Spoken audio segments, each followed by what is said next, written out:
की आपण 50 पुस्तकं वाचणार होतो. हम्म. हा 50 ना, किती 52 किती पुस्तकं? 52. पुस्तकं किती झाली मोजली तुझी नाहीत मी. वाचून? पण वाचली काय? म्हणजे पूर्ण कुठलंच नाही, पण सगळी माझं चालू आहे. तसंच काही पण चालू आहेत. हां. म्हणजे मी म्हणजे आज याची हां. 2-3 पानं वाचतो, उद्या त्याची 2-3 पानं वाचतो. माझ्याकडे पुस्तकं साचत जात आहेत. म्हणजे एक माझं वपू काळेंचं पूर्ण वाचून झालंय. अच्छा. ते का रे बुललासी. हम्म. मस्त छान गोष्टी छोट्या-छोट्या. अच्छा. आपण मागे बोललो पण ना, की सीरीज काढतील त्याच्यावर. पण तुझं जसं चालू आहे तसं, की इगो थोडं वाचतोय. म्हणजे पॉवर ऑफ सबकॉन्शियस माइंड थोडं वाचतोय. अशी 3-4 पुस्तकं, एक अगाथा क्रिस्टीचं पुस्तक आहे. कोणतरी सस्पेन्स ते चालू आहे. म्हणजे असं पूर्ण कोणतंच नाही झालंय. पण तोच मुद्दा आहे, की खूप वाचतोय, की लिमिटेड वाचून जे काय वाचतोय ते डोक्यामध्ये राहतंय. वाचन एकंदरीत वाढलंय, पण पुस्तक पूर्ण झालंय असं नाही झालं. टार्गेट काय हवं पुस्तक रेंज पूर्ण करणं? वाचन वाढवणं. कारण माझं रेंज, आता मी पहिलंच उदाहरण रेंजचं देतो. डेव्हिड एप्स्टीनचं रेंज पुस्तक वाचतोय. टिप्पिंग पॉईंट ठेवलंय पण वाचायला घेतलं नाहीये. आता मी इकॉनॉमिक टाइम्स वाचतो, तर तो पण वाचनामध्ये झाला. हो, आला. कारण त्याच्यात तू इंटरनेटवर एखादा लेख वाचतोयस तर तो सुद्धा आला. हे बघ, जर तू आधी काहीच वाचत नव्हतास आणि आता काहीतरी वाचतोयस, ती सुधारणा आहे. तू आधी समजा 100 शब्द वाचत असशील, आता 500 वाचतोयस. तू वाचन करतोयस.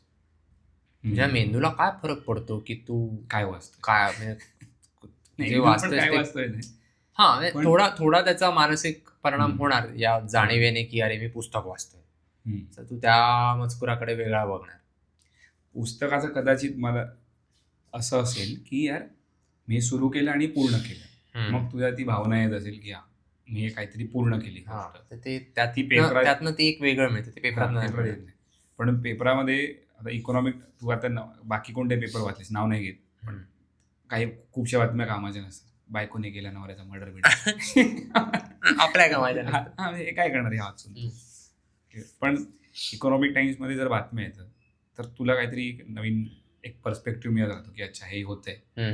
आणि जर तू मार्केटमध्ये वगैरे असशील, स्टॉक मार्केटमध्ये, तर त्याच्यावरती तू काहीतरी काय म्हणतात अंदाज लावू शकतो की काय घडू शकतं. आणि ते माझ्या फायद्याचं आहे. समज माझ्या फील्डमध्ये जर ते असेल. वाचन आता मी फ्योदर दोस्तोयेव्स्कीचं ब्रदर्स, का मी नाव विसरत राहतो यार. नावच विचित्र आहे ते, फ्योदर दोस्तोयेव्स्की. हो, ब्रदर्स कारामाझोव का कारामाझोव. हो, चला बरोबर लक्षात होतं माझ्या. ते पुस्तक मी वाचतोय. त्याची मी काही पानं रोज वाचतो आणि ती काहीच वाचवतात. कारण असं नाही की जड आहे, पण वाक्य लांब आहेत. ओके, म्हणजे फुल स्टॉप जो असतो पूर्णविराम, तो खूप नंतर की जोडून वाक्य आरामात आहे. तुझं ते 3-3, 4-4 ओळींची वाक्य असतात. आणि मला त्याने काही त्रास नाही होत. पण मी बायकोला मोठ्याने वाचून दाखवलं. मला एक त्यातला उतारा वाचून दाखवायचा होता की बघ असं कसं लिहिलंय बघ. आणि ती पण वाचते ते पुस्तक. मी त्या पुस्तकाचं नाव काय म्हणालस? ब्रदर्स कारामाझोव. कशा काय संबंध असले ते पुस्तक? काय कादंबरी आहे, गोष्ट आहे. ओके, सांगू तुला? नको, काय संक्षिप्त स्वरूपात? एक सावकार बाप असतो, सावकार म्हणाला सावकार, आणि तो फारच म्हणजे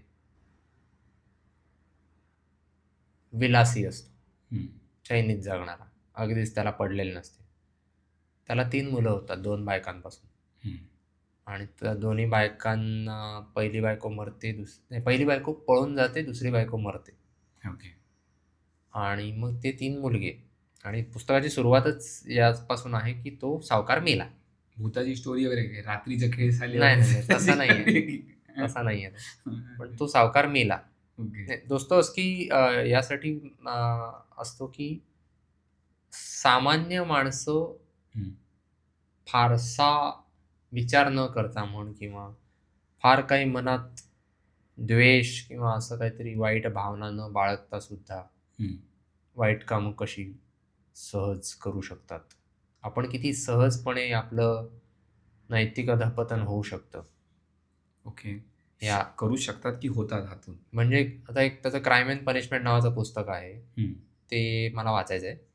पण त्याचा मी सिनॉप्सिस पाहिलेला आहे. तो असा की त्याचा जो नायक आहे, हं. तो एक दिवस तो बेरोजगार असतो. हं. टाईमपास म्हणून तो एक दिवस अशीच कल्पना करतो की ज्या बाईकडे तो घड्याळ विकतो, तिचा पॉन शॉप असतो. हं. ज्या बाईकडे तो घड्याळ विकतो, तो म्हणतो हिचा आपण खून केला तर. हं. असंच उगाच सहज कल्पना रंजन म्हणून, काय करायला काम नाही म्हणून. आणि तो ते करत राहतो कल्पना रंजन. जस्ट असंच मनात ती कल्पना खेळवत राहतो उगाच. हं. काय होईल, कसं होईल, मग आपण हं. पकडले जाऊ का, ह्याव-त्याव वगैरे सगळं. आणि मग करता तो खरोखर गंभीरपणे विचार करायला लागतो की हं. जमू शकतं आपल्याला, करून बघूया. आणि मग तो हं. करतो खून. हं.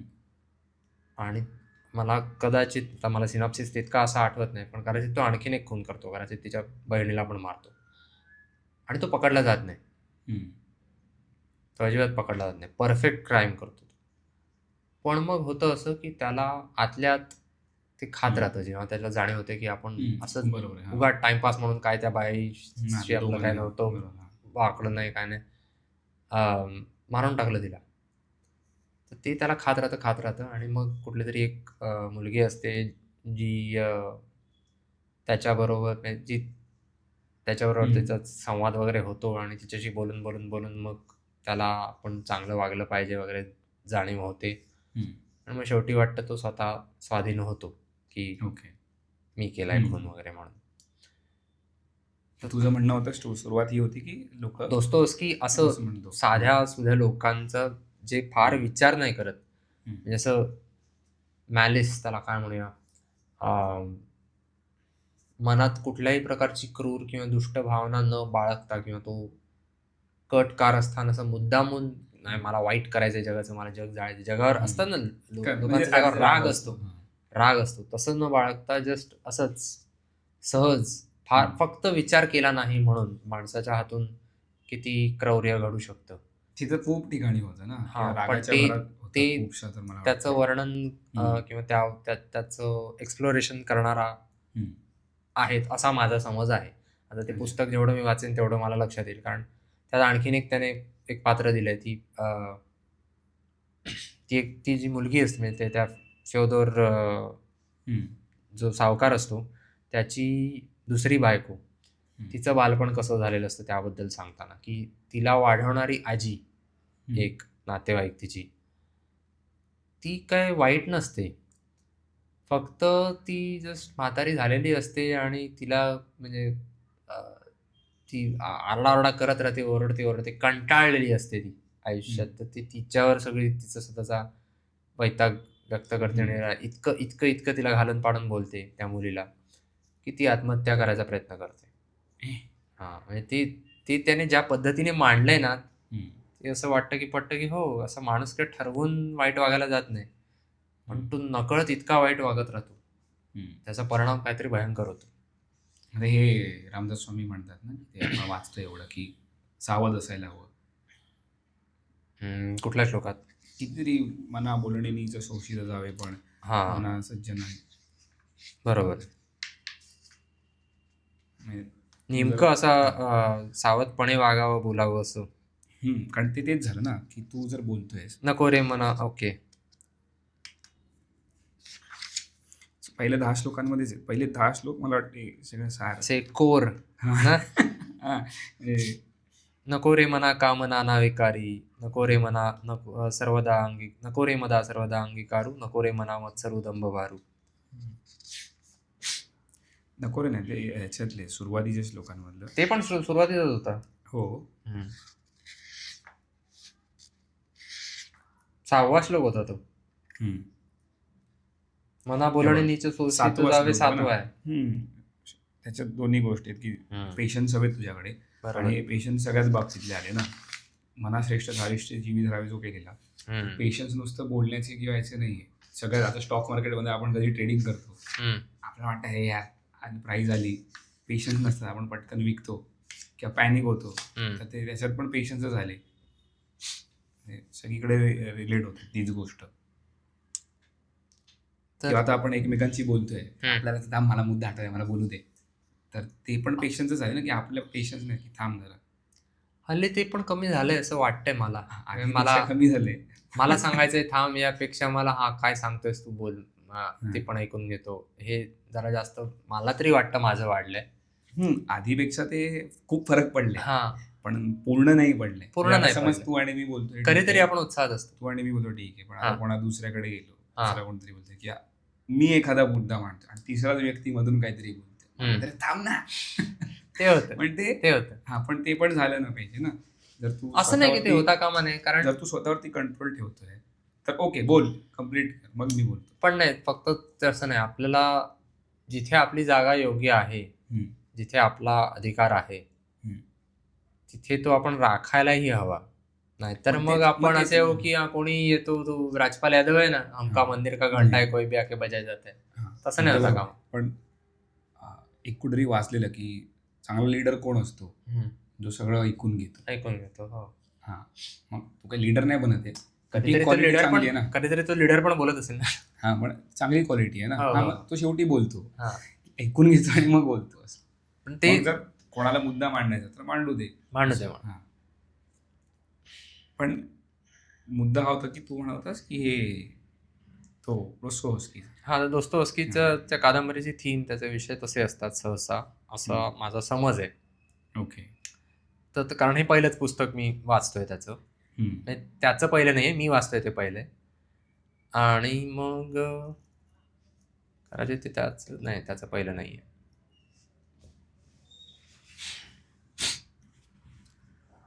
पण चांगले म्हणजे आपण खूप पुस्तकं वाचते आणि नाही खूप वाचतोय ऍक्च्युली. खरं तर खूप वाचतोय. मला कम्प्लीट पूर्ण कोणतंच करत नाही. पूर्ण करू ना, पण फक्त आता झालं नाही. आपण एका पुस्तकावर कोणत्या तरी असं फोकस केलं पाहिजे का की यार हेच पुस्तक मी पहिलं वाचून पूर्ण. मला तसं नाही वाटत आहे, कारण एकतर अडचण ही आहे की आता ही एक कादंबरी आहे, ब्रदर्स कारामाझोव. तू एक वपू काळेंचं वाचलंस तर ज्या काल्पनिक कथा आहेत त्यांच्यातूनही शिकण्यासारखं बरंच काही असतंच, पण काल्पनिक कथा आपल्या खूप सलग वाचून होऊ शकतात. त्यात आपल्याला किती रस उत्पन्न होतोय त्यानुसार. जे नॉन फिक्शन आहे, सेल्फ हेल्प पुस्तकं आहेत, त्याच्यात कसं असतं, तो एकच मुद्दा पुन्हा पुन्हा वेगवेगळी उदाहरणं देऊन किंवा वेगवेगळ्या अंगाने घोटवलेला असतो. तुला असं होतं यार, पहिली 2 प्रकरणं वाचल्यानंतर आपल्याला वाटतं की तिसऱ्यात पण तेच सांगतोय, चौथ्यात पण तेच सांगतोय, असं बऱ्याचदा होतं. आणि तोचपणा आपल्याला वाटू शकतो या कारणामुळे, कारण आपण म्हणतो हो ना काय, तो आपल्या अंगात धीर हवा हे समजून घ्यायला की ह्याच्यात एक आणखीन बारकाईनं काहीतरी वेगळं सांगितलेलं आहे. या प्रकरणात वाटतंय तेच सगळं, जवळपास सगळं सारखं आहे पहिल्या प्रकरणासारखं, एक नवीन मुद्दा यात घातलाय. जसं हे बरोबर, आपण मनाचे श्लोक वाचत चाललोय आणि आपल्याला वाटतं कधी कधी मी बोलते अरे सेम आहे हा, पण मग नंतर आपण बोलायला लागतो, त्यावर चर्चा करता करता अगदी मलाही वाटतं ना, आपण दोघं अरे हो सगळं सेम आहे आणि मग नंतर मग आपण चर्चा करता करता आपल्याला स्वतःला सापडतं काहीतरी की अरे वेगळा पर्स्पेक्टिव्ह असू शकतो. मग ते तसं त्या पुस्तकांमध्ये सुद्धा मिळतं. मग ते जर आपण सलग वाचून काढलं तर आपण वेळ नाही दिला ना स्वतःला ते प्रोसेस व्हायला, ते पचवायला. कारण म्हणजे जर एक तो मुद्दा कळला मला, चल जर डोक्यात माझ्या हेच आहे की हाच मुद्दा पुढे आहे, हाच मुद्दा पुढे आहे, हाच मुद्दा पुढे आहे, तर मला त्यातले न्यूआन्सेस, त्याचे बारकावे कळणार नाहीत. कळू शकतात जर मी डोळसपणे वाचलं तर, पण ते सावकाश वेळ घेऊन वाचत राहिलो आपण तर ते जास्त कळू शकतात. आणि आपण एका वेळी भरपूर पुस्तकं वाचत असल्याने आपण त्यांचा परस्पर संबंध जोडू शकतो. बरोबर. आपण शिस्त कशी लावावी एपिसोडमध्ये विचारला पण तो प्रश्न की पुस्तकं वाचून फायदा होतात का, सेल्फ हेल्प पुस्तकं आम्ही वाचतोय, ते त्यांनी उत्तर हे दिले की म्हटलं तर होतो, म्हटलं तर आपल्यावरती आहे की तुम्ही काय करताय. आपण नुसतं वाचत बसलो तर ते पण एक प्रॉब्लेम आहे की नुसतं वाचत बसलो तर काय उपयोग नाही. काहीतरी ऍक्शन घ्यायला, म्हणजे छोटासा गोष्ट वाचली, इम्प्लिमेंट केली शक्य असेल तर. आता कोणती वाचली आहे काय तू अशी की लेटेस्ट काय वाचून इम्प्लिमेंट करतोय वगैरे?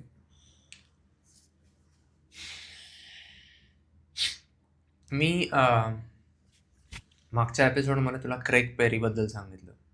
कोणतं? तो युट्यूबर आहे. हम्म. खरं तर त्याचं न्यूजलेटर आहे सबस्टॅकवर, हम्म. आणि तो युट्यूबर सुद्धा आहे, आणि त्याने प्रोफाऊंड आयडियाज म्हणून त्याचं न्यूजलेटर आहे. हम्म. त्यात त्याने सेल्फ एज्युकेशन विषयी एक व्हिडिओ तयार केलेला, हम्म. आणि त्यात त्याने सांगितलं होतं की मी म्हटलं ना, you can't trick your brain तू बोललेला, केअर हा, अबाउट बरोबर, थिंग्स हा. दॅट आर असू शकत, हा.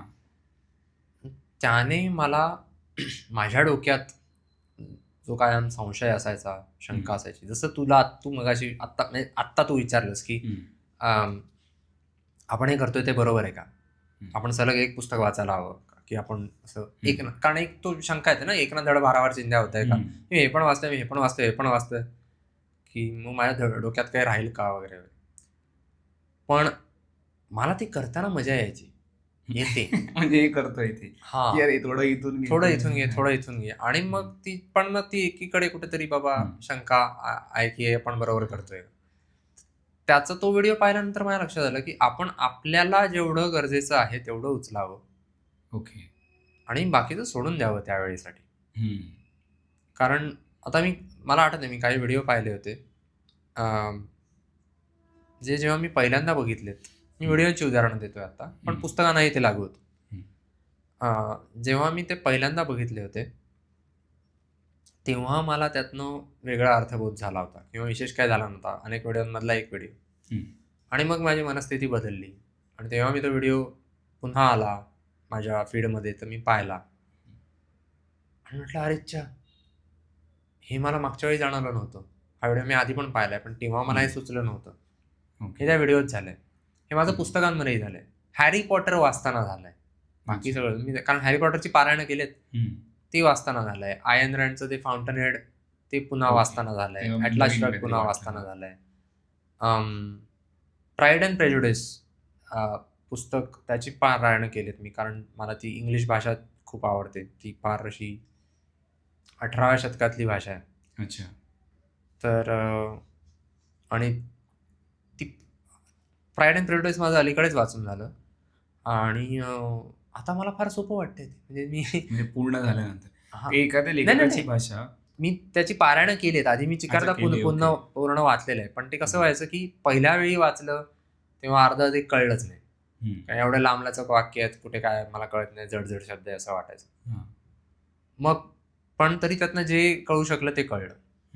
कॉलेजमध्ये पहिल्यांदा वाचलेलं, त्यानंतर मग परत 1-2 वर्षांनी वाचलं, मग परत 1-2 वर्षांनी वाचलं. असं जेव्हा जेव्हा वाचलं, दरवेळेला मला नव्याने त्या वेळेच्या माझ्या मनस्थितीनुसार, त्या वेळेच्या माझ्या परिपक्वतेनुसार, अरे ह्याला कसं वाटलं असेल, अरे हिला कसं वाटलं असेल, हे त्यावेळी लक्षात आलं. आत्ता वाचताना वेगळं लक्षात आलं की अरे कसं वाटलं असेल डार्सीला, किंवा काय, की अरे रे आपला बदलतो, आपली दृष्टी बदललेली असते. तर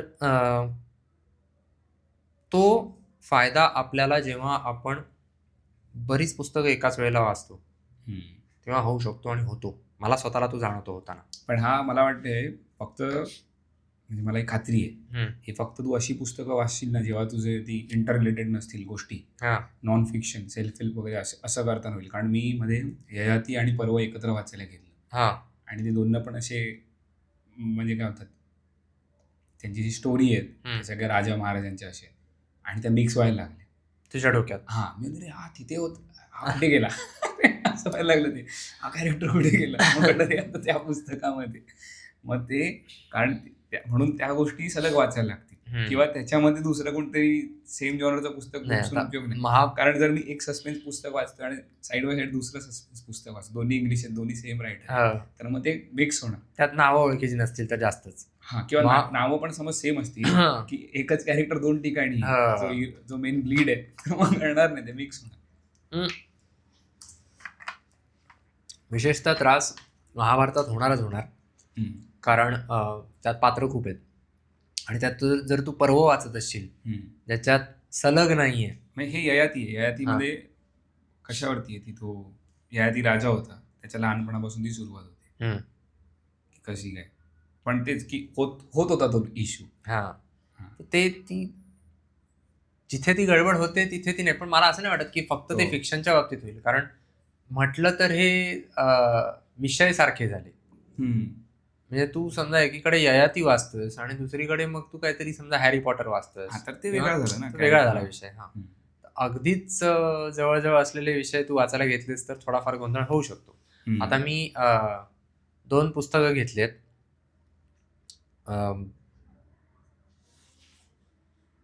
खोटं बोलण्याबद्दलची आहेत.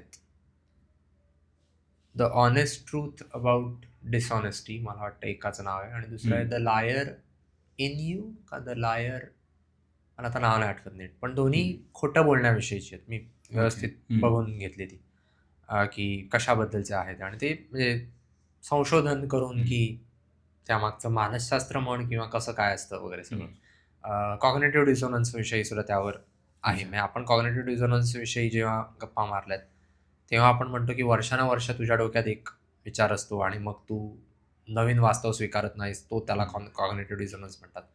पण तो दुसऱ्या प्रकारे सुद्धा असतो. तू स्वतःला फसवतोस, त्याला कॉग्निटिव्ह डिसोनन्स म्हणतात. त्यांनी उदाहरण दिलंय की पोकर खेळत असताना जेव्हा तू जिंकतोस, तो एका अँड्रे नावाचा माणसाचं उदाहरण दिलंय, मुलाचं, की पोकर खेळताना जेव्हा जेव्हा तो जिंकतो तेव्हा तो म्हणतो वाह, असं मोठ्याने फुशारक्या मारतो, बघा मी किती मस्त पोकर खेळतो, मलाच येतो चांगला पोकर, मी एकदम कुशल आहे. आणि हारतो तेव्हा म्हणतो माझं लक बेकार आहे, नशीबच खराब आहे माझं. तो स्वतःला तेव्हा दोष देत नाही. मग तू जेव्हा जिंकत होतास तेव्हा कदाचित काही वेळा तरी तुझं नशीब चांगलं होतं म्हणून जिंकलास, आणि तू जेव्हा हरलास तेव्हा काही वेळेला तरी तुला नीट खेळता येत नाही म्हणून तू हरलास, तुझा अंदाज चुकला म्हणून तू हरलास, पण तू ते मान्य करायला तयार नाहीस. तर तू एक तुझं वास्तव बदलतोस. मला 2 वास्तव तुझ्या डोळ्यासमोर येतात एकाच वेळी, की तू पोकर खेळतोस तर त्यात नशिबाचा पण थोडा भाग आहे आणि थोडा भाग तुझा हुशारीचा सुद्धा आहे, आणि त्यानुसार तू कधी जिंकशील कधी हरशील. तर तू दोन्ही ते एकत्र स्वीकारायला हवंस, की हा कधी थोडंफार हेही असू शकतं हेही असू शकतं, मला नेमकं माहिती नाही, पण तू ठामपणे नाही मी जिंकलो तर मी चांगला म्हणूनच आणि मी हारलो तर नशीबच वाईट. तर हा सुद्धा विसंवादी बोध आहे, म्हणजे कॉग्निटिव्ह डिसोनन्स आहे. किंवा त्यांनी एक प्रयोगाचं उदाहरण दिलं ज्याच्यामध्ये लोकांना एक रीळ दिलं आणि ते रीळ त्या रीळावर काहीतरी चौकोनी काहीतरी होतं, ते गुंडाळायला लागलं त्यांना. तासाभराचं काम, एक प्रयोग म्हणून त्याला सांगून आणलेलं होतं की तुम्ही प्रयोगासाठी तुम्हाला इथे आणलेलं आहे, तुम्हाला तासभर रीळ गुंडाळत बसायचंय. ठीक आहे. तो खरा प्रयोग नव्हता. खरा प्रयोग असा होता की ते काम पहिल्या 10 मिनिटात लक्षात येतं माणसाला की आपल्याला काय करायचंय, आणि उरलेली 50 मिनिटं तो कंटाळत काम करत बसतो आणि तो वैतागतो आणि कंटाळतो, पण प्रयोग आहे तर ते तासभर करत राहतो. ते झाल्यानंतर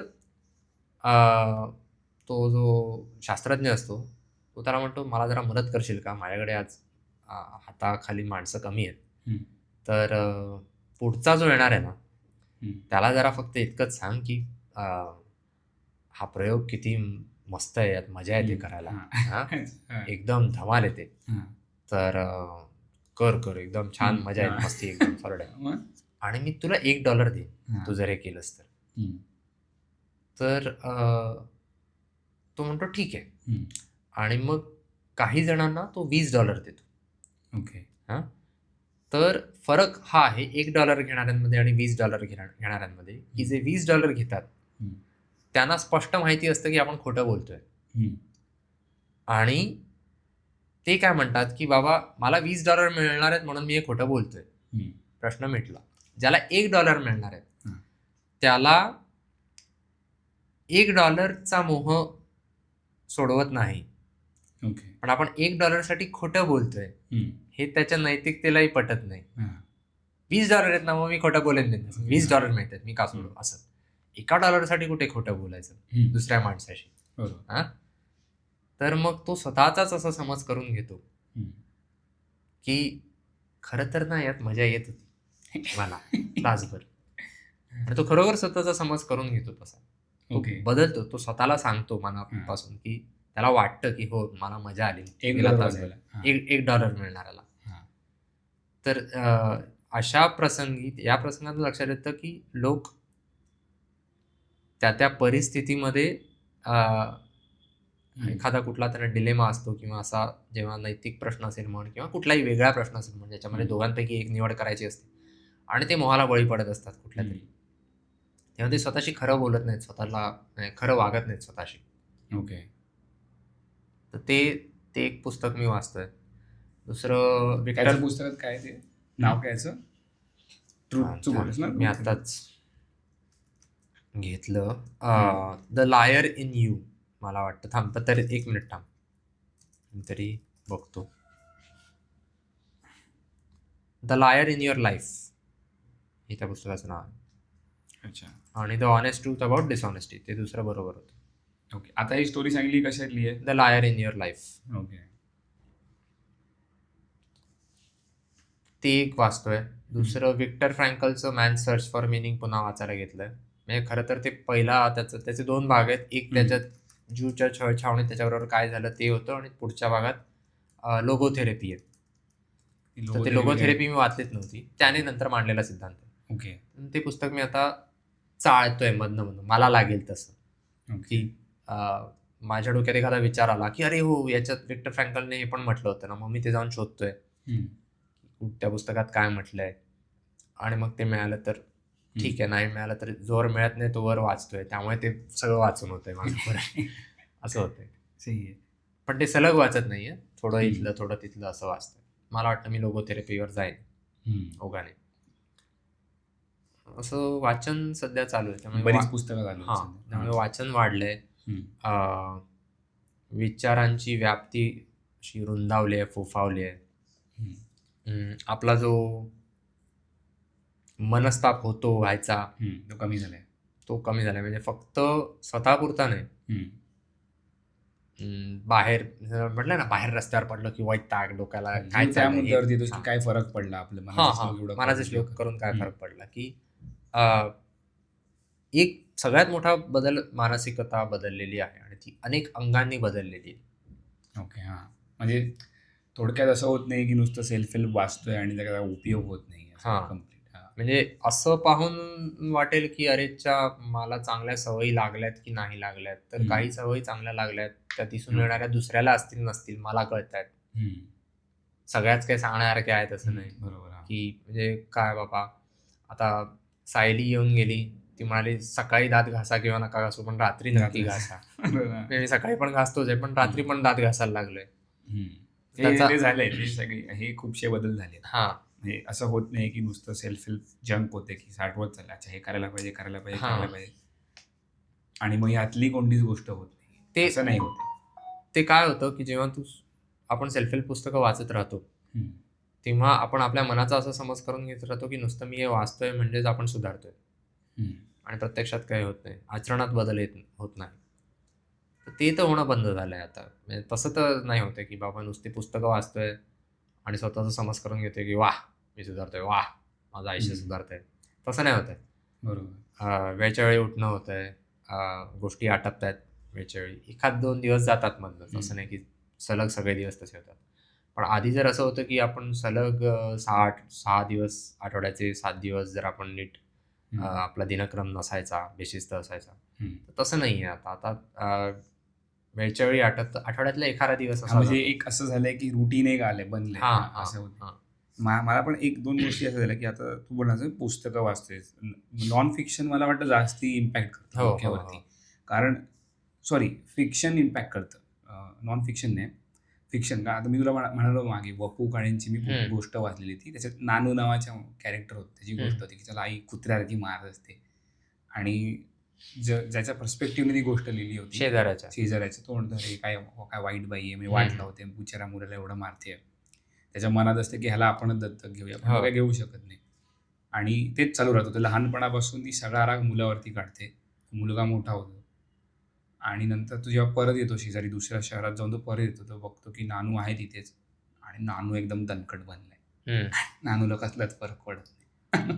नानू फटके खाल्ले तरी काही फरक पडत नाही. पण मग त्याच्यात असं होतं की त्या नानूने लहानपणी जी भोगली फळ, म्हणजे वाईट होते ती गोष्ट, कोडगा झाला. पण तो कोडगा झाला आणि आता तो गुंड असा बनलाय थोडासा. त्याचा भविष्यात काहीतरी तो फायदा करून घेतो. नानू त्याच्या काकाचं हॉटेल ते काय असतं ते घेतो, हिसकावतो काय काय करतो. पण एकंदरीत काय की तुला काही गोष्टी अशा थोड्या काळासाठी तुला वाटतात की या वाईट आहेत, त्या तुला लॉंग टर्मसाठी चांगल्या असू शकते, जे आपण मागे पण त्याची डिस्कस अल्पसुख. पण नानू माणूस म्हणून चांगला होतो का? नानू माणूस म्हणून पण नीट राहतो. अच्छा. हा, ते नानूवरती आहे ना. नानू काय ते आपल्यावरती आहे की त्यावर आपण पण चर्चा केली होती की बाप दारू पितो तर एक मुलगा म्हणतो बाप दारू पितो म्हणून मी नाही पिणार. मला वाटतं मी तुला आपण ते YouTube वरती नाही बोललो, आपण असं बोलता बोललेलो. अच्छा, म्हणजे व्हिडिओत नव्हतं म्हणणार. मला तरी वाटतं व्हिडिओत पण म्हणालो असो, पण असो की तूच म्हणत होतास की एका बापाला 2 मुलं, एक म्हणतो की माझा अमेरिकेतली स्टोरी होती की 2 मुलं असतात, एक आणि बाप बेवडा असतो वाटतं, बेवडा.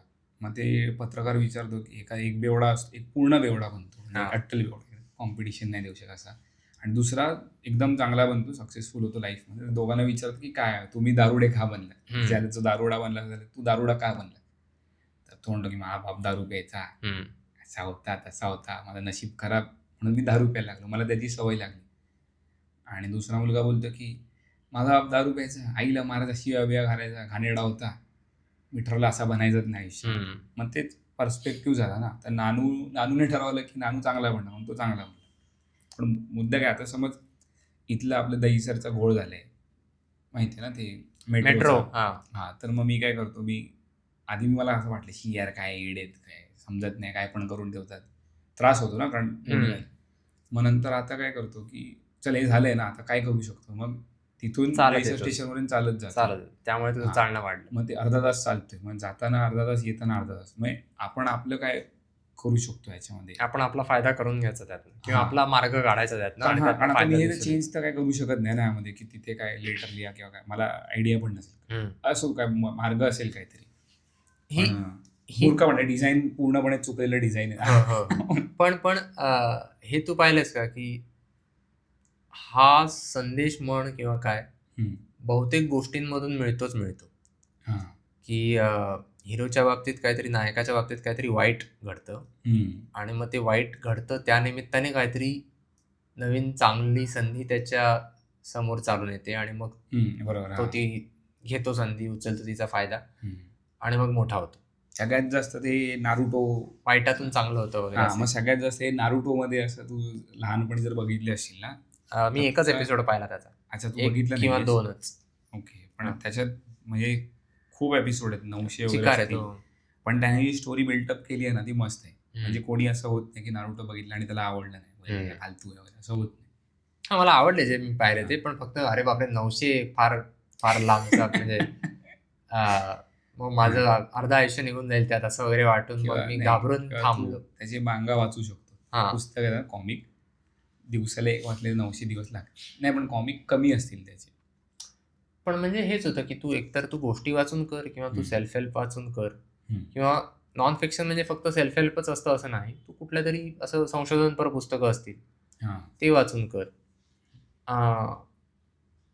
शेवटी तुला वेगवेगळी दृष्टी मिळत राहते अनेक अंगाने, आणि त्याचा कसा फायदा करून घ्यायचा ते तुझ्यावर आहे. नाही तर तू मगाशी म्हणालास की एकाच वेळेला पर्व आणि ययाती वाचलं तर माझा गोंधळ उडतो. आणि दोन्ही पण ऐतिहासिक अशी त्या जॉनरची पुस्तकं झाली की इथे पण दासी विसी आहे, तिथे पण दासी आहे, ही दासी गेली कुठे.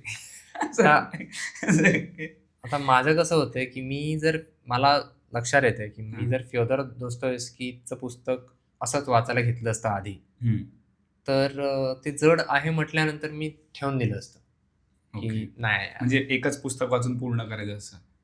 काय नाही, तर ठेवून दिलं असतं म्हणजे अरे जड आहे की मग मी ते जसे रोज थोडी 4-5 पानं वाचतोय, का मला वाटतं 10 पानं वाचतोय, मोजत नाही मी, आपलं वाचतोय जेवढं, जोवर मला प्रकरण संपत नाही म्हण, किंवा दमत नाही मी म्हणून, तोवर मी वाचतोय. तर तेही मी केलं नसतं जर मी त्याच्या जरासं आधी प्राईड अँड प्रेजुडिसचं आणखीन एक पारायण केलं नसतं तर. मी प्राईड अँड प्रेजुडिस वाचलं आणि डोक्यात हे ना की 18व्या शतकातली भाषा वगैरे वगैरे, हे पण 18व्या शतकातलंच आहे, फक्त रशियन आहे आणि त्याचा अनुवाद आहे इंग्लिशमध्ये. मी खूप पुस्तकं घेतलीत ती वाचायची, टू सिटीज नावाचं पुस्तक घेतलं. टेल ऑफ टू सिटीज नुसते two cities. Two cities tale of two cities मला वाचवत नाही बाबा. मी 3-4 वेळा प्रयत्न करून झालाय. बेकार नाहीये भाषा त्याची, अगदीच फारच म्हणजे अरे बापरे, मला नाही जमत. काय माहित नाही, मी घेतलं बोललो हे ते आहे ते प्रचंड लोकप्रिय आहे ते. जर वाचून झालं तुझं तर चांगलं आहे. कदाचित आता जमेल, मला माहित नाही. मी बऱ्याच वर्षांपूर्वी प्रयत्न केला होता, पण मी असंच केलं होतं की मी समजा मी आता हे फेकतोय म्हणजे अंदाजे की समजा 10 वर्षांपूर्वी मी ते पहिल्यांदा वाचायला घेतलं, तर मग ते मला वाटलं अरे नाही जड आहे, फार जड आहे, मला नाही जमत, जाऊ दे, सोडून दे. मग ते मी 5 वर्षांपूर्वी पुन्हा वाचायला घेतलं, नाही जाऊ दे, जड आहे, मला नाही जमत आहे. असं करून मी ते सोडलंय. आणि असं नाही की मला भाषा समजत नाही, त्याची खरोखर मला समजत नाही, पण भाषा बऱ्याचदा कळत नाही की अरे हा कोणाबद्दल बोलतोय, अरे काय चाललंय. तेच माझं, मला वाटतं मिसेस डॉलोवे नाव आहे त्या पुस्तकाचं. पण मग मी असं करायला हवं की मिसेस डॉलोवे नाव आहे. तेही पुस्तक मला काय समजत नाही, व्हर्जिनिया वुल्फचं. बाकीची पुस्तकं आधी वाचायला हवी थोडी, अजून पण सोपी आधी वाचावीत. मी तुला हे सांगत अशासाठी होतो, तू जसं ययाती आणि परवाचा संबंध लावलास तसा त्याचा तुझा गोंधळ उडाला. मला मदत झाली अशामुळे, कारण मला त्या भाषेची शैली माझ्या आधीच आवडलेल्या एका गोष्टीतनं मला मिळाली. त्या शैलीची सवय पुन्हा मला जरा. प्राईड अँड प्रेजुडिस संपलं ना ते पुस्तक? ते मी अख्खं वाचून संपवलं. ते संपल्यानंतर संपल्यानंतर मी हे वाचायला घेतलं. ते एकाच वेळेला दोन्ही वाचले नाहीत, पण ते वाचले असते तरी मला वाटत नाही विशेष फरक पडला असता. पण प्राईड अँड प्रेजुडिस वाचून मी संपवलं. हे प्राईड अँड प्रेजुडिस आणि हॅरी पॉटर आणि 1-2 काही पुस्तकं आहेत जी मी अशासाठी ठेवलेली आहेत पुस्तकं की जेव्हा कधी असा कंटाळा येईल, रीडर्स ब्लॉक येतो, वाचायला हवं आपण पण कुठलंच पुस्तक वाचत नाही, तेव्हा ते एखादं पुस्तक काढायचं, अख्खं वाचून काढायचं की अरे चल आपण ठरवलं तर आपण एक अख्खं पुस्तक वाचू शकतो. मग मनाची तयारी होते. मग पुढचं पुस्तक आपण जे खरोखर आपल्याला वाचायचं असतं ते पुस्तक आपण वाचायला घेतो. ते तसं आहे. एकंदरीत आपलं वाचन वाढलंय हे असं नाही जाणवत तुला या मनाच्या श्लोकांमुळे? म्हणजे ती सुद्धा एक सुधारणा आहे. मी बोलतोय ना की माझं तर नाही वाटत आहे मला की सेल्फ हेल्प जंकी झालंय, सकाळी लवकर उठतोय, ते एक झालंय. म्हणजे त्या बाकी कोण काढण्यात त्याला, पण होतंय, आता उठतोय ना, थोडा वेळ व्यायाम करतोय, ते सतत होत नाहीये. 30 मिनिटं व्यायाम होतोय, कधी कधी स्किप होतोय जर थोडाही झाला प्रॉब्लेम, पण होते. दुसरं म्हणजे लिहितोय, लिहिण्याची प्रॅक्टिस करतो. विचार केला की 25 वर्ष जर एक गोष्ट जी सुधारू शकलो नाहीये तर ती सुधारून बघूया, ती जमली तर मग असं होईल ना, अरे ती गोष्ट सुधारली तर बाकी काहीच नाहीये. मला व्यायाम नियमितपणे करायचा, मी करतो, पण अशी काही ठरलेली वेळ नाहीये. मला दिवसातनं जेव्हा आठवतो तेव्हा मी पुशअप्स मारतो. पण म्हणजे एकंदरीत काय की आपण सेल्फ हेल्प जंकी होत नाही, आपण आपल्यात बदल होतोय. तर ऑन दॅट नोट इंग्लिशमध्ये म्हटलं मी, बहुतापरी हेची आता धरावे, 42वा श्लोक. बहुतापरी हेची आता धरावे, रघुनायका आपुलेसे करावे, दीनानाथ हे तोडरी ब्रीद गाजे, मना सज्जना राघवी वस्ती कीजे. मना पुष्कळ प्रकारे सांगून झाले. मी पुन्हा एकदा सांगतो की मी प्राध्यापक के व्ही बेलसरेंचं पुस्तक आहे, त्याच्यातला भावार्थ आहे. मना पुष्कळ प्रकारे सांगून झाले ते हेच की भगवंताला वश करून घ्यावे. ही एकच गोष्ट लक्षात ठेव, तो अनाथांचा कैवारी आहे, असा त्याचा लौकिक जगजाहीर आहे, म्हणून तू भगवंतापाशीच कायमचा निवास कर. अनेक प्रकारे सांगून झाले हे तर आपल्याला जाणवलेलं आहेच. मग तेच आपण म्हणत असतो ना, अरे हे तेच आहे, हे सेम आहे, म्हणून आपल्याला पण असं वाटतं की आपण तेच बडबडतोय परत. पण ती उजळणी आपल्यासाठी महत्वाची आहे. आणि तसे आपण बरणीचं खाली लिहितो ना की बडबड रवंथ उजळणी, रवंथ पण होतो, उजळणी पण होते आणि आपली बडबड पण होते. ते सगळंही आपल्या वचनांशी अनुरूप आहे, सुसंगत आहे, वचनांना अनुरूप आहे. तर हे शेवटी आपल्याला लक्षात ठेवायचं आहे असं त्यांनी म्हटलंय. भगवंताला वश करून घ्यावे आणि लक्षात ठेव की तो अनाथांचा कैवारी आहे, तू भगवंतापाशीच कायमचा निवास कर. हे स्वतःलाच वश करून घे ना, भगवंत आपण जर मानतोय तेच मुद्दा परत की स्वतःवर ताबा ठेव, शिस्त लाव स्वतःला. कालच मी भर्तृहरीचं नीतिशतकांचं पहिलं परत वाचलं. दिक्कालाद्य नवचिन्नन्ना अनंत चिन् दिक्का ते विचित्र आहेत शब्द जरा. अनंत चिन्मात्र मूर्तये स्वानुभूत्येक साराय नमः शांताय तेजसे. हे काय कोणाचं हे? भर्तृहरीच्या नीतिशतकातला पहिला श्लोक आहे. नीतिशतकम कशासाठी म्हणजे हे? नीतिशतकम इज अ 100 श्लोक आहेत. हा 100 श्लोक आहेत. खरं तर त्याचे 300 श्लोक आहेत. Morality, practice, practical wisdom. Okay. Nitishatakam, Shringar Shatakam आणि वैराग्य शतकम. ओके. नीती म्हणजे नीती, तुझी नीतिमत्ता चांगली ठेव असं. मोरॅलिटी, नीतिमत्ता चांगली, नैतिक मूल्य, त्याबद्दलचे 100 श्लोक. ओके. त्याच्यात पहिलं हे आहे की त्याचा अर्थ आहे, आता तो ल गो विंझे म्हणून आहेत, त्यांचं मराठी पुस्तक आहे ते मी वाचतोय. म्हणजे त्याच्यात अनुवाद दिलेला आहे मराठीमध्ये याचा, नीतिशतकांचा. अच्छा. त्यात म्हणजे दिक्कालाद्य नवचिन्नन्ना अनंत मूर्त, आता मी हा उच्चार चुकवतोय, दिक्कालाद्य नवचिन्नन्ना अनंत चिन्मात्र मूर्तये. मग ज्याचा दिशा आणि काळ यांनी जो बांधलेला नाही. ओके. चित हेच ज्याचं रूप आहे. आणि दिक्कालाद्य नवचिन्नन्ना अनंत चिन्मात्र मूर्ते. थोडं विचित्र आहे तो उच्चाराला. अनंत तो छिन्नन्नात अनंत चिन्मात्र मूर्त आहे असं कदाचित तू संधीफोड असावी. जरा मला पुन्हा व्यंजन संधीचे नियम मला पुन्हा पाहायला हवे. इथे आहेत शब्द वेगळे लिहिले. दिक काल आदि अनन्व चिन्नन अनंतन चिन्मात्र मूर्तये. अनंत चिन्मात्र मूर्त आहे. अनंत वेगळा शब्द. हो, अनंत वेगळा शब्द आहे. वेगळा शब्द आहे. आधीचा शब्द कुठला आहे? दिक काल आदि दिक्कालाद्य चिन्नन चिन्नन अनन्व चिन्नन अनन्य चिन्नन अनन्व लिहिले इथे.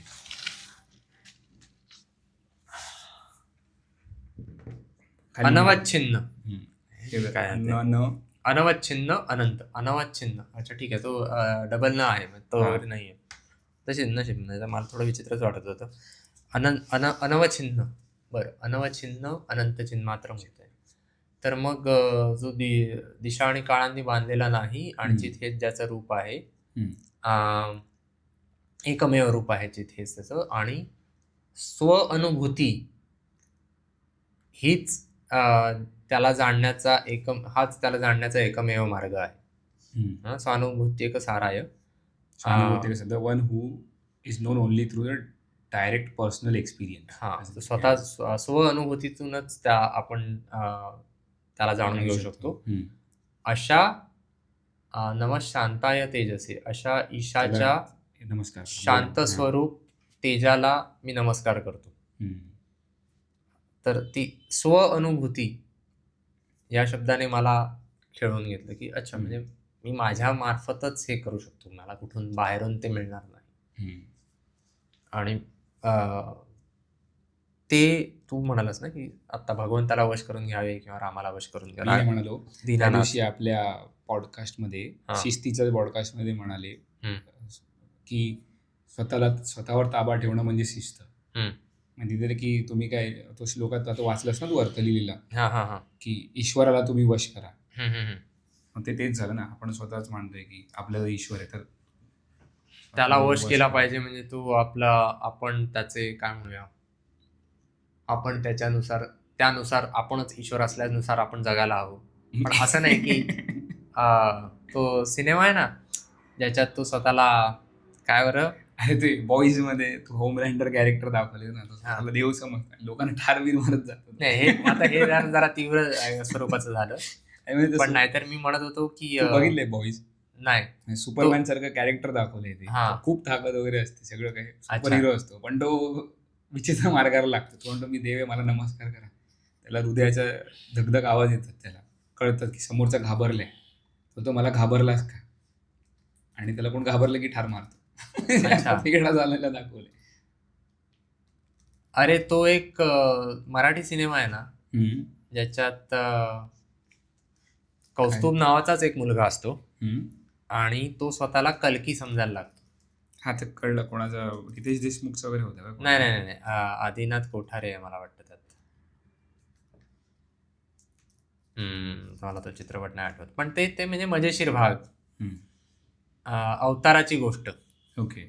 अवताराची गोष्ट आहे. हा, मिहिरेश जोशी नाव आहे त्या मुलाचं, ज्याने कौस्तुभ नावाच्या मुलाची भूमिका केली. काय त्याच्यात तो स्वतःला विष्णूचा अवतार समजतो, कल्की समजतो. तो एकच अवतार यायचा बाकी आहे, तो म्हणतो मीच तो अवतार. आणि मग त्याला तो मजा मजा करतो. असं ते आहे तो चित्रपट अवताराची गोष्ट म्हणजे. तर जसं त्या लहान मुलाला वाटतं त्याला मी म्हणतो त्यानुसार स्वतःचा समज करून घेऊ नये की आपण कोणीतरी देवाचा अवतार आहोत किंवा काय. पण आपल्या व्याख्येनं आपली देवाची जी काही व्याख्या असेल ती आपण अंगीकारायचा प्रयत्न करायला हवा. देव म्हणजे चमत्कार ही व्याख्या न ठेवता देव म्हणजे आदर्श हे आपण ठेवतोय. हा, आपण आपल्याला पूर्ण अधिकार आहे आपल्याला हवे ठेवण्याचा. तर त्यानुसार आपण केलं तर या श्लोकात, आणि त्यांनी सांगताना पण कसं सांगितलं, श्री समर्थांना सांगण्याचा कंटाळा नाही हे खरे. समाधान भोगावे होई एकच गोष्ट अनेक प्रकारे अनेक शब्दांनी सांगून झाली. श्री समर्थांना सांगायचा कंटाळा नाही, पण आपण नुसते ऐकतच राहावे काय खरे नाही. श्रवणातून मनन निर्माण झाले पाहिजे. ज्याचे आपण मनन करतो ते अंतर्यामी खोलवर जाते. हे सगळं तेच की आपण सेल्फ हेल्प जंकी होता का? तुला हे अंतर्यामी खोलवर गेलंय असं वाटतं का, जाणवतं का? आधीपेक्षा तरी काहीतरी विचार करतोय स्वतः वागणुकीबद्दल तरी, की कसा वागतोय, काय करतोय. आणि किंवा कसा वागू शकलो असतो याच्यावर रिव्हिजन पण होते. आधी कदाचित असं म्हणजे होत असेल की यार मी काहीतरी करून जातोय, मी विचार पण करत नाही की काय समोरच्याला काय वाटते किंवा काय. स्वतःच्या विचारांवर ताबा मिळवतोय आपण असं आधीपेक्षा जास्त वाटतं का? म्हणजे आता परा, पश्चंती, मध्यमा आणि वैखरी. परा तर चल आपल्या हातात नाहीच आहे. आधी ऑब्झर्वेशन मध्ये, पश्चंतीमध्ये ते म्हणजे पश्चंतीच्या अवस्थेत एखादी गोष्ट ऑब्झर्व करणं. अच्छा. तर मी ते बिलकुल करत नव्हतं. अच्छा. तर ते थोडं करायला लागलं. नुसतं याच्यामुळे नाही, घरी पण थोडं सांगितलं गेलं वगैरे. बाकी गोष्टी घडतच असतात आपल्याकडे. तर पण मग ते होतंय. आधीची बिलकुल होत नव्हतं. आणि नंतर धुरंधर बघितला. धुरंधर मध्ये पण तो डायलॉग आहे, कम बोलो और चौकन्ने राव. तो काय राहिला, मी तो लिहून काढला होता. तो वेगळा. ह्याच्यात तो आधी जेव्हा पाठवतो ना पहिल्या भागात, तेव्हा तो त्याला सांगतो शेवटी, पहिल्या भागाच्या शेवटी, नजर और सब्र. नजर और सब्र म्हणजे काय, ऑब्झर्व कर. पण हे सुद्धा, पण हे आधी डायलॉग मी लक्षात ठेवले नसते. वा टाळ्या वाजवल्या असत्या. काय डायलॉग आहे, चुप रहना सीखना होगा, अनिवार्य होगा, क्योंकि चुप रहना सीखोगे तो जिंदा रहने के चान्सेस बढ़ जाएंगे. हे त्याने शेवटी लिहिलं होतं. आता त्या दिवशी जेव्हा भुते काका सांगत होते की तुम्हाला किंमत चुकवावी लागणार आहे, कोणती किंमत द्यायची आणि तुम्हाला काय हवंय ते तुम्ही ठरवू शकता आणि ठरवा. त्यावरनं आपण आलेलो की चूज युअर सॅक्रिफायसेस. तुम्हाला कशाचं त्याग करायचं ते ठरवा. ते पण याच्यात धुरंधरच्याच डायलॉग त्या भाषणात आहे. बलिदान देने से बडा कोई कर्म नहीं होता और देश के लिए बलिदान देने से बडा कोई धर्म नहीं होता है. ते त्यांनी समजावलं. जितना इस शब्द से दोस्ती गहरी करोगे उतना ही ज्यादा अपने भीतर दर्द और पीड़ा सहने की शक्ति पाओगे. बलिदान परमो धर्म. म्हणजे सॅक्रिफाईस करा. की तू फक्त चूज करा की तुम्हाला काय. आता मी जसं मगाशी म्हणालो की मी तिकडे अर्धा तास चालतोय, थोडासा सॅक्रिफाईस झालं की माझा टाइम जातोय किंवा मेहनत करायला लागते चालायला. सिलेक्ट केलंय. एक झालं की ते म्हणाले ना, एकदा तू कर किंवा कोणतरी लादेल तुझ्यावर. आता मेट्रो व्यवस्थेने लादलं असं म्हणायचं की काय करायचं, स्वतःहून आपण चालत नव्हतो. पण काय सांगता येत नाही. म्हणजे शेवटी परिस्थितीने एखादी गोष्ट लादली तर नंतर आपण आभार मानायचे. तुला चालता येते अर्धा तास आणि नंतर तुला कधी कधी जावंच लागलं, स्ट्राईक बिक दबायला नाही, काय काही जावलं, प्रॉब्लेम तुला जावं लागलं, तर मग तुझी तयारी मजेत जाणार ते. मला काय चालत जायचंय, त्याला काय होतंय. हा, म्हणजे एखादी गोष्ट अशी की जी कठीण वाटत असेल, हा. करत राहतो आपण, तर फरक नाही पडणार. आता आणि सवय राहिल्याने फरक पडतो, सवय झाल्याने सुद्धा. कारण पूर्वी मला आठवतंय, मी पूर्वी बोरिवली स्टेशनवरनं दहिसरपर्यंत घरापर्यंत मी अचानक मनात आलं तर, मूड छान असेल तर धावत यायचो उगाच. आणि असं नाही की बोरिवली ते दहिसर धावत यायचो, कधी कधी चालत यायचो. पण असंच मूड आला, चल बस मध्ये ना गर्दी आहे जाम, आणि नाही, मला नाही करायची रिक्षा. आता येऊ शकतो, माहित नाही, वाटत नाही दमेन करायची. कारण पूर्वी कॉलेजमध्ये असताना आजूबाजूला बघणं तितकं व्हायचं नाही, तितके डोळेसपणे अरे इथे डिझाईन फ्लॉ वगैरे आपल्याला दिसायचे ना. आता आपल्याला ती पण दृष्टी मिळालेली आहे, तर माहित नाही, थोडी तरी होईल का होईना, पण ती मिळाली की हो. आपण बघतो इथे काहीतरी गडबड आहे, इथे गडबड आहे, चांगले, हे नीट असायला हवं होतं, ते नीट. आता पूर्वी बागेतल्या गोष्टी कळायच्या नाहीत आपल्याला. बाग आहे, वा किती छान आहे, पण बागेत धातूचे सरफेसेस आहेत सगळे बऱ्याच ठिकाणी मुलांच्या खेळण्याला, ते उन्हात तापतात. हा, बरोबर. हा, किंवा जी जमीन असते खाली, तर ती पण ती हार्ड कॉन्क्रीटची आहे. मुलं उड्या मारतात तर त्यांच्या पायाची वाट लागू शकते, माती असायला पाहिजे. मी अजून एक विचार केला की तू आता उद्या कुठे फ्लॅट बीट बघायला गेलास कधी, नाही जाणार कदाचित, पण गेलास कुठे नवीन घर घ्यायचं असेल, तर तिथे पण ती दृष्टी एक मिळेल तुला की ह्याचं डिझाईन काय, कसं बांधलंय. तू आधी विचार केला नसतास एवढा, किंवा कमी केला असता. बरोबर. तर ते मला वाटते की काय फायदा तर होतोय. एक पुस्तक मी घेतलंय, ते सुरू केले वाचायला, म्हणजे ते एकच पान वाचले, ते तुला पाठवलेलं वाटतं त्याचा फोटो, एव्हरीथिंग डिझाईन काहीतरी असं नाव होतं. अच्छा.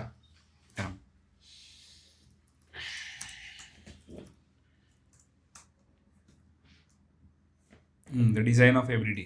Okay. Design of everyday things. हे पुस्तक अजून वाचलं नाही तर बोलू शकत नाही त्याच्यावर, पण जसं वाचत जाईल तसं सांगेन तुला त्याच्याबद्दल. ओके. पण मग त्यानिमित्ताने एक नवीन सुरुवात झाली आहे, कारण एक दृष्टी मिळाली. धन्यवाद चिन्मय भावे. धन्यवाद. आणि मग आता काय, थोडक्यात अनेक प्रकारे सांगून झाली एकच गोष्ट. यांनी पण स्वतःही मान्य केलं थोडक्यात की आम्ही तेच सांगत होतो, नाही का. आपल्याला वाटायचं श्री समर्थांना सांगण्याचा कंटाळा नाही, आणि आम्हाला परत परत वाचण्याचाही कंटाळा नाही. पुढचेही श्लोक वाचत राहणार आहोत. हो, मग काय. ठीक आहे. सकाळी मी ते लावून ठेवतो मनाचे श्लोक. अच्छा, कॅसेट, ऑडिओ हा, युट्यूबवरती. मग ते रिव्हिजन होते की कधी कधी असं होतं ना की अरे हा मुद्दा तू जसं म्हणालास ना की तू पुस्तकं वाचल्यावर बरोबर, तुला एखादी गोष्ट कळली, तसं मी ते लावून ठेवतो आणि विचार करतो ह्याच्यात काय अर्थ आहे का. चांगलं चालू आहे. चांगलं. ठीक आहे. चल, डन. डन.